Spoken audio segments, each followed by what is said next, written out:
Hi வணக்கம். எல்லோரும் எப்படி இருக்கீங்க? நல்லா இருப்பீங்கன்னு நினைக்கிறேன். இன்றைக்கும் ஒரு சிறுகதை தாங்க. கதையினுடைய பெயர் தாம்பத்திய ரகசியம். சதீஷ் சிறு வயதிலே மிகவும் கஷ்டத்தை அனுபவித்தவன். தன்னுடைய கல்லூரி படிப்பை முடித்த கையோடு நல்ல நிறுவனத்தில் வேலைக்கும் சேர்ந்து நல்ல மகிழ்ச்சியான ஆடம்பர வாழ்க்கை வாழ வேண்டும் என நினைத்து கொண்டிருந்தான். கல்லூரியில் எல்லோரிடமும் நன்கு பழகும் குணம் கொண்டவன். இவனது எண்ணத்திற்கேற்பவே சுகன்யா என்ற சக மாணவி சதீஷை காதலித்தாள். சதீஷும் சுகன்யா மீது காதலை வைத்திருந்தான். ஆனால் அதை அவளிடம் சொல்லவில்லை. ஒருதலை காதலாக இருந்த நேரத்தில் கல்லூரியின் இறுதியாண்டு முடிவு நிலையில் சுகன்யா தன்னுடைய காதலை சதீஷிடம் சொன்னாள். அவனும் அதற்கு சம்மதம் தெரிவித்தான். காதல் 2 ஆண்டு காலம் நன்றாகவே சென்றது. இந்த நிலையில் கல்லூரி படிப்பு முடிந்த கையோடு ஒரு தனியார் நிறுவனத்தில் வேலையில் சேர்ந்தான் சதீஷ். நாளடைவில் சுகன்யாவின் பெற்றோருக்கு இவர்களின் காதல் தெரிய வந்தது. சுகன்யா குடும்பத்தினர் இவர்களின் காதலை ஏற்கவில்லை. சதீஷும் சுகன்யாவும் எவ்வளவோ முயன்றார்கள். ஆனால் அவர்களின் பெற்றோர்கள் மாறுவதாக இல்லை. சரி என்று இருவரும் முடிவெடுத்து தங்களுடைய காதலை தியாகம் செய்தனர். பின் சுகன்யா அவளின் பெற்றோரின் பேச்சை கேட்டு திருமணம் செய்து கொண்டு வெளிமாநிலத்திற்கு சென்று விட்டாள். சதீஷ் அவனுடைய ஆசைகளை ஒவ்வொன்றாக பூர்த்தி செய்ய முற்பட்டான். நன்றாக சுற்றுலா செல்வது, நண்பர்களுடன் ஆடம்பர வாழ்க்கை வாழ்வது என்று இப்படியே 2 வருடங்கள் கழிந்தது. அவனது அத்தை மகள் மீராவை திருமணம் செய்ய அவனுடைய அம்மா கேட்டார். அதற்கு சதீஷ் யோசித்தான். ஏனென்றால் மீரா சதீஷ் அப்பாவின் தங்கை மகள். சொந்தத்தில் திருமணம் வேண்டாம் என நினைத்தான். அது மட்டுமில்லாமல் மீரா 10ஆம் வகுப்பு மட்டுமே படித்திருக்கிறாள். வெளியே போனால் மாடனாக வரமாட்டாள். நமக்கான ஜோடியாக இவள் இல்லை என்றாலும் அவனது அம்மாவிற்காக திருமணம் செய்ய சம்மதித்தான். ஏனென்றால் அப்பா இல்லாமல் சிறுவயதிலேயே அம்மா மிகுந்த கஷ்டத்தில் இவனை வளர்த்தார். அதனால் அவனது அம்மாவின் பேச்சை தட்டாமல் செய்வான். வாடகை வீட்டில் இருந்தாலும் சதீஷ் ஆடம்பரமாக இருந்தான். அவனது அம்மாவை நன்றாக பார்த்து கொண்டான். திருமணம் முடிந்த நாளிலேயே தன்னை பற்றி எல்லா விவரங்களையும் தனது மனைவி மீராவிடம் சொல்லிவிட்டான். முதலிரவு ஒரு வழியாக ஏற்பாடு செய்யப்பட்டது. மெதுவாக கட்டிலின் மேல் அமர்ந்திருந்த மீராவை அணைத்தபடி தன் மனதில் உள்ள அனைத்தையும் ஒவ்வொன்றாக சொல்ல ஆரம்பித்தான். இவளோ வெட்கத்தில் தலை குனிந்தவாறே அமர்ந்திருந்தாள். மனைவியிடம் எதையுமே மறைக்கக்கூடாது என்ற எண்ணத்தில் அவனது காதல் தோல்வியிலிருந்து எல்லாவற்றையுமே சொல்லிவிட்டான். மீரா, இனி ஒருவரை ஒருவர் நாம் புரிந்து கொண்டு நம் வாழ்க்கையில் மட்டும் நீங்கள் கவனத்தை செலுத்துங்கள். உங்கள் அன்பு என்றுமே எனக்கு மட்டும் சொந்தம் என்றாள். இதை கேட்ட சதீஷ் மீராவை கட்டி அணைத்து கொண்டான். சதீஷ் தனது மனைவியிடம், இன்னும் நாம் வசதியாக மாற வேண்டும். வாடகை வீடு என்றாலும் பணத்திற்கு எந்தவித குறையும் நமக்கு வரக்கூடாது. தற்போது நமக்கு குழந்தை பெற்றுக்கொள்ள வேண்டும் என்ற எண்ணமே வேண்டாம். அப்படி உனக்கு குழந்தை பெற்றுக்கொள்ள வேண்டும் என்றால் ஒரு 2 வருடம் அதனை தள்ளி போடு. நாம் ஒரு நல்ல நிலைக்கு வந்து விடுவோம். அதன் பின் நாம் குழந்தையை பெற்றுக்கொள்ளலாம் என்றான். இதனை ஏற்கனவே அத்தையும் அம்மாவும் சொல்லிவிட்டார்கள் மாமா. நீங்கள் எதற்கும் கவலைப்படாதீர்கள். குழந்தை இப்போது நமக்கு வேண்டாம். நமக்கு எப்போது வேண்டுமோ அப்போது பார்த்து கொள்ளலாம் என்றாள். ஆனால் விதி வலியது. மீரா திருமணம் முடிந்த 3ஆவது மாதத்திலேயே கர்ப்பமானாள். அதை சதீஷிடம் சொல்ல மிகுந்த ஆவலுடனும் கர்வத்துடனும் மகிழ்ச்சியாக இருந்தாள். மீரா தான் கர்ப்பமாக இருப்பதை அத்தையிடம் சொன்னால் பிரச்சனை வந்துவிடும் என்று சதீஷ் வந்ததும் சொன்னால் அத்தையை சமாதானம் செய்வார் என்ற எண்ணத்தில் இருந்தாள். சதீஷ் வேலையை முடித்து கொண்டு வந்தான். மீரா தான் கர்ப்பமாக இருப்பதை மிகவும் மகிழ்ச்சியாக சொன்னாள். ஆனால் அது சதீஷுக்கோ பெரும் அதிர்ச்சியை கொடுத்தது. உடனே சதீஷ், இதை அம்மாவிடம் சொல்லிட்டியா மீரா? இல்லை மாமா, உங்ககிட்ட தான் முதல் முறையாக சொல்கிறேன் என்றாள். இதை நம்ம அத்தை கிட்ட சொல்லலாம். நம்ம 2 பேரும் சேர்ந்து இந்த குழந்தையை வளர்க்கலாம் மாமா என்றார். சதீஷ் யோசிக்காமல், இந்த கருவை நாம் கலைத்து விடலாம் மீரா. இப்போதைக்கு நமக்கு இந்த குழந்தை வேண்டாம். இந்த குழந்தை இருந்தால் எதுவுமே என்னால் கவனம் செலுத்த முடியாத நிலைக்கு நாம் சென்று விடுவோம். அது மட்டுமல்லாமல் உனக்கு இப்பொழுது 20 வயது ஆகிறது, எனக்கோ 26 வயது. ஆகையால் நாம் இந்த கருவை கலைத்து விடலாம். இன்னும் சரியாக 1 வருடம் கழித்து நாம் மீண்டும் குழந்தையை பெற்றுக்கொள்ளலாம் என்றான். மீராவின் மனதை மாற்ற எவ்வளவோ முயற்சி செய்கிறான். ஆனால் மீராவின் மனம் இதையெல்லாம் ஏற்கவே இல்லை. மீண்டும் மீண்டும் சதீஷ் இதையே சொல்லிக்கொண்டு இருந்தான். ஏன் நம் கணவர் இந்த மாதிரி இருக்கிறார்? இவர் குழந்தையை கலைப்பதிலேயே குறியாக இருக்கிறார். ஒரு பெண் அவளது வாழ்க்கையில் எதை வேண்டுமானாலும் விட்டுக் கொடுப்பாள். ஆனால் தனது கருவை மட்டும் கலைக்க சம்மதிக்க மாட்டாள்.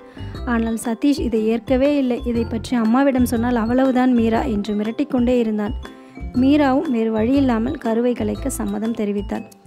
பின் இந்த குழந்தை கலைப்பு விஷயத்தை நீ யாரிடமும் சொல்லக்கூடாது என்று மீராவிடம் சத்தியமும் வாங்கிக் கொள்கிறான்.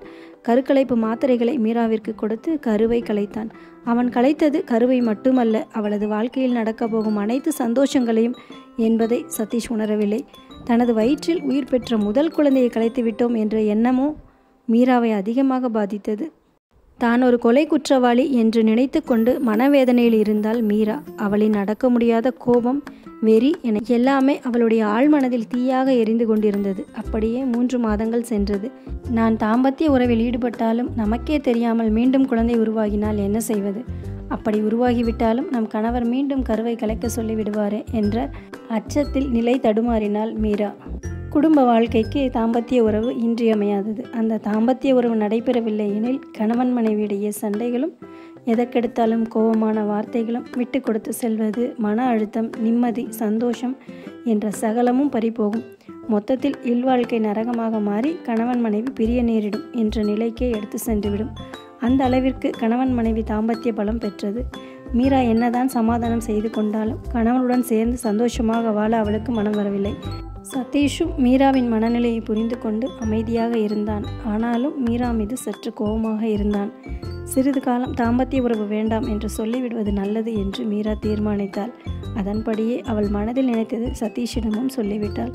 அவனும் சரி என தலையை ஆட்டினான். சதீஷின் அம்மா மீராவின் நடவடிக்கையை பார்த்து சந்தேகத்து அவளிடம் கேட்டார். என்ன மீரா, முகமெல்லாம் வாடி போயிருக்கு, ஏதேனும் உடல்நிலை சரியில்லையம்மா? அல்லது சதீஷ் உன்னிடம் ஏதேனும் சண்டை போட்டானா என்று கேட்டதும் மீரா பயந்து விட்டாள். பின் அதெல்லாம் ஒன்றுமில்லைங்க அத்தை, எனக்கு மாதவிடாய் வலி, என்னால் தாங்க முடியவில்லை, அதனால தான் முகம் இப்படி வாடி கிடக்கு என சொல்லி சமாளித்தாள். ஆனாலும் மீராவின் அத்தை விடுவதாக இல்லை. மீரா எதையோ நம்மிடம் மறைக்கிறாள் என்று நினைத்து, என்னடி நீ இப்படி சொல்லிட்ட, நானும் உன்னை பார்த்துக்கிட்டே தான் இருக்கிறேன், நீ நீயாக இல்லை, எதையோ பறி கொடுத்தது போல இருக்கிற. மீரா பயத்தில் நடுங்கி போனாள். ஒருவேளை நீ கர்ப்பமாக இருக்கிறியா, அதை என்னிடம் எப்படி சொல்வது என தெரியாமல் விழிக்கிறாயா என்றாள். அதற்கு மீரா சற்றும் யோசிக்காமல், அப்படிலாம் ஒன்றும் இல்லைங்க அத்தை என்றாள். ஆனால் மீராவின் அத்தை விடுவதாக இல்லை. நான் வலியின் காரணமாகவே இப்படி உள்ளேன் என்று ஏதேதோ கூறி சமாளித்தாள். மீரா யோசித்தாள். சதீஷ் வேலையிலிருந்து வந்ததும் ஒரு 2 வாரங்கள் நம்ம அம்மா வீட்டிற்கு சென்று வரலாம், அப்போதுதான் நம் மனம் சற்று நிம்மதி பெறும் என்று தனக்குத்தானே பேசிக்கொண்டாள். சதீஷ் வீட்டிற்கு வந்தான். அவளை பார்த்ததும் கண்ணீரோடு பேச ஆரம்பித்தாள். நான் என் பெற்றோர் வீட்டிற்கு செல்கிறேன், இங்கேயே இருந்தால் என் முகமே என்னை காட்டி கொடுத்து விடும், என்னால் அந்த நாளை மறக்க முடியல. இதில் வேற அத்தை என் முகத்தை பார்த்து நீ ஏன் இப்படி இருக்கிற அப்படின்னு கேள்வி மேலே கேள்வி கேட்குறாங்க. நானும் எனக்கு தெரிஞ்சதெல்லாம் சொல்லி சமாளிக்கிறேன். இனி அவங்களுக்கு என் மேலே சந்தேகம் தான் பெருசாக வந்துருச்சு. இனி அவர்களை என்னால் சமாளிக்க முடியாது. நான் என் அம்மா வீட்டுக்கு போகிறேன், 2 வாரம் கழித்து வரேன் என்று அழுதாள் மீரா. இதை கேட்ட சதீஷ், நீ எங்கும் போகக்கூடாது, என்னோடு தான் இருக்கணும். நீ இப்போது உங்கள் வீட்டுக்கு சென்றினா என் அம்மாவுக்கு சந்தேகம் வராதா? அப்புறம் இவங்களுக்குள்ளே ஏதோ நடந்திருக்கு அப்படின்னு அவங்களே ஒரு முடிவுக்கு வந்துடுவாங்க. நம்மால் தேவையில்லாமல் குடும்பத்தில் சண்டைதான் வரும் மீரா என்றான். ஆனால் மீரா இதை ஏற்பதாக இல்லை. மாமா, என்னால் ஒரு நொடி கூட இங்கே இருக்க முடியாது, நான் கண்டிப்பாக போயே ஆக வேண்டும் என்று தனது துணிப்பெட்டியை எடுத்தாள். அப்போது அவன் மீராவின் கன்னத்தில் அறைந்தான். மீரா அடக்க முடியாத கோபத்துடனும் அழுகையுடனும் சதீஷிடம் சண்டையிட்டாள்.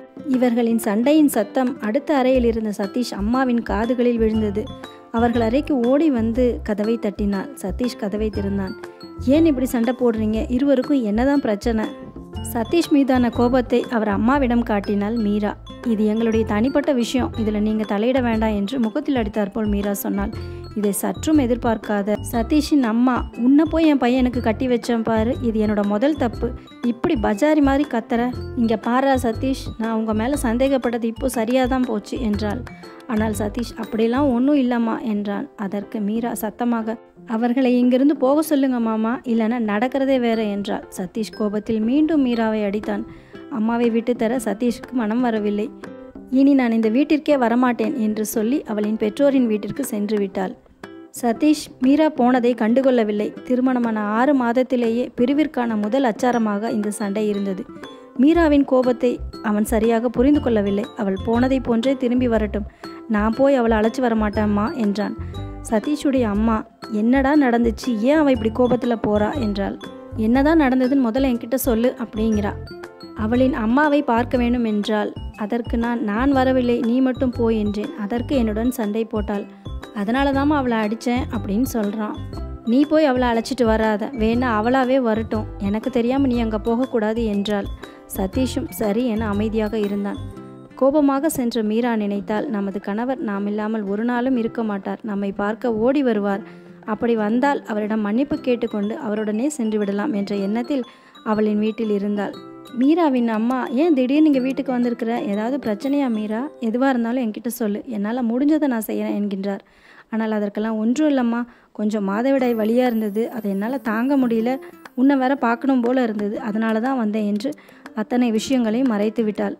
சதீஷ் வருவான் என்று எதிர்பார்த்த மீரா அவன் வரவில்லை. சரி என சதீஷுக்கு அவளே ஃபோன் செய்தாள். ஆனால் அவன் மீராவின் அழைப்பை துண்டித்துவிட்டு ஒரு குறுஞ்செய்தியை அனுப்பினான். என் பேச்சை கேட்காமல் நீ தனியே சென்றாய் அல்லவா, பின்பு எதற்கு எனக்கு ஃபோன் செய்கிறாய்? நீ உங்கள் வீட்டிலேயே இரு, நான் எதுவும் உன்னை கேட்க மாட்டேன், உனக்கு எப்பொழுது விருப்பமோ அப்போது இங்கே வா, அதுவரை என்னிடம் பேசாதே என்று அனுப்பினான். இதை படித்த மீரா சதீஷ் மீது கோபம் கொண்டு பதில் அனுப்பினாள். நீங்களே வந்து என்னை அழைத்து செல்லும் வரையில் நானும் வரமாட்டேன் என்று தட்டிவிட்டாள். மீரா பதிலை பார்த்து கடுகடுத்தான். பிறகு மீரா அவளின் அம்மாவிடம் சொல்லிவிட்டாள். எனக்கும் சதீஷுக்கும் சிறிய சண்டை, அவரே வந்து என்னை அழைத்து செல்லும் வரை நான் போக மாட்டேன், நான் இங்கே தான் இருப்பேன். அவர்களும் உன் விருப்பம் மீரா என்றார்கள். அவர்களுக்கு ஒரே செல்ல மகள் ஆகையால் சலுகைகள் ஏராளம். நாட்கள் வாரமானது. அப்படியே 4 மாதங்கள் சென்றது. கணவனும் மனைவியும் பேசாமலே இருந்தார்கள். இவர்கள் இருவருமே விட்டு கொடுக்க மனமில்லாமல் ஒருவரை பற்றி ஒருவரின் குறைகளை மட்டுமே பேசிக்கொண்டு போனார்கள். சதீஷின் அம்மா இதை இப்படியே விட்டால் சரிவராது என்று எண்ணி மீராவின் வீட்டிற்கு சென்று சமாதானம் செய்து அழைக்க சென்றார்கள்.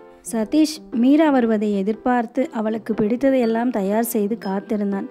மீராவும் வந்துவிட்டாள். பின் இருவரும் தங்களுக்குள் மன்னிப்பு கேட்டனர். மறுநாள் இரவு ஆசையாக கட்டி அணைத்தான் சதீஷ். ஆனால் மீரா, எனக்கு இதில் உடன்பாடு இல்லை, என்னை மன்னித்து விடுங்கள் என்றாள். சதீஷுக்கு கோபம் இன்னும் அதிகமானது. நீண்ட நாட்களாகவே நாம் சரியாக பேசவில்லை, நீ இப்படியே வேண்டாம் என சொல்லும் பொழுது உன் மீது எரிச்சல் தான் எனக்கு வருகிறது மீரா என்றான். அதற்கு மீரா கோபப்படாமல், அதெல்லாம் இல்லைங்க மாமா, முதலில் நீங்கள் என்னிடம் மனம் விட்டு பேசுங்கள், நான் எதிர்பார்ப்பது உங்களின் அன்பான வார்த்தைகளை தவிர வேற எதுவுமே இல்லை என்றாள். அதற்கு சதீஷ், உன்னை போய் தொட்டம்பாரு, என்னை செருப்பால் அடிக்கணும் என்று சொல்லி வெளியே சென்று விட்டான். அதன் பின் மிகுந்த மனவேதனை அடைந்தாள் மீரா. மீண்டும் இருவரும் பேசுவதை நிறுத்திவிட்டார்கள். மீரா அவளின் அத்தையின் அறையில் படுக்க ஆரம்பித்து விட்டாள். அது நாளடைவில் அப்படியே மாறி அதையே தொடர்ந்து பின்பற்றினாள். மீராவின் இந்த செயலை பார்த்து சதீஷ் மனம் வெறுக்கத் தொடங்கினான். இப்படியே 1 ஆண்டு சென்றது. அவர்களின் திருமண நாளில் கூட இருவரும் பேசிக்கொள்ளவில்லை. ஒரே வீட்டில் தனித்தனியாக இருந்தனர். என் மனதை நீ புரிந்து கொள்ளவில்லை, உன் மனதை நான் புரிந்து கொள்ளவில்லை என்று மாறி மாறி குறைகளை பற்றியே பேசிக்கொண்டு அவர்களுக்குள் நீண்ட இடைவெளி வந்துவிட்டது. சதீஷின் அம்மா, மீரா ஏன் திடீர்னு நம்பாறையில் வந்து படுக்கிறா என்று எந்த கேள்வியும் கேட்கவில்லை. அவர்களுக்கு இப்போதைக்கு குழந்தை வேண்டாம் என்ற எண்ணத்தில் தான் இருக்கிறார்கள் என்று நினைத்தாள். சதீஷின் அம்மா எதையும் கண்டுகொள்ளாமல் அமைதியாக இருந்தார். அதன் விளைவு இருவரின் வாழ்க்கையும் கேள்விக்குறியாக மாறிப்போனது. கடைசியில் விவாகரத்தில் முடிந்தது. இப்படி மனதிலேயே ரகசியம் வைத்து மற்றொருவருக்கு தெரியாமல் இருக்க வேண்டும் என்பதற்காகவே மறைத்து வாழ்க்கையை நடத்துவதால் தான் உலகில் 3/4 தம்பதியினர் விவாகரத்து செய்கின்றனர்.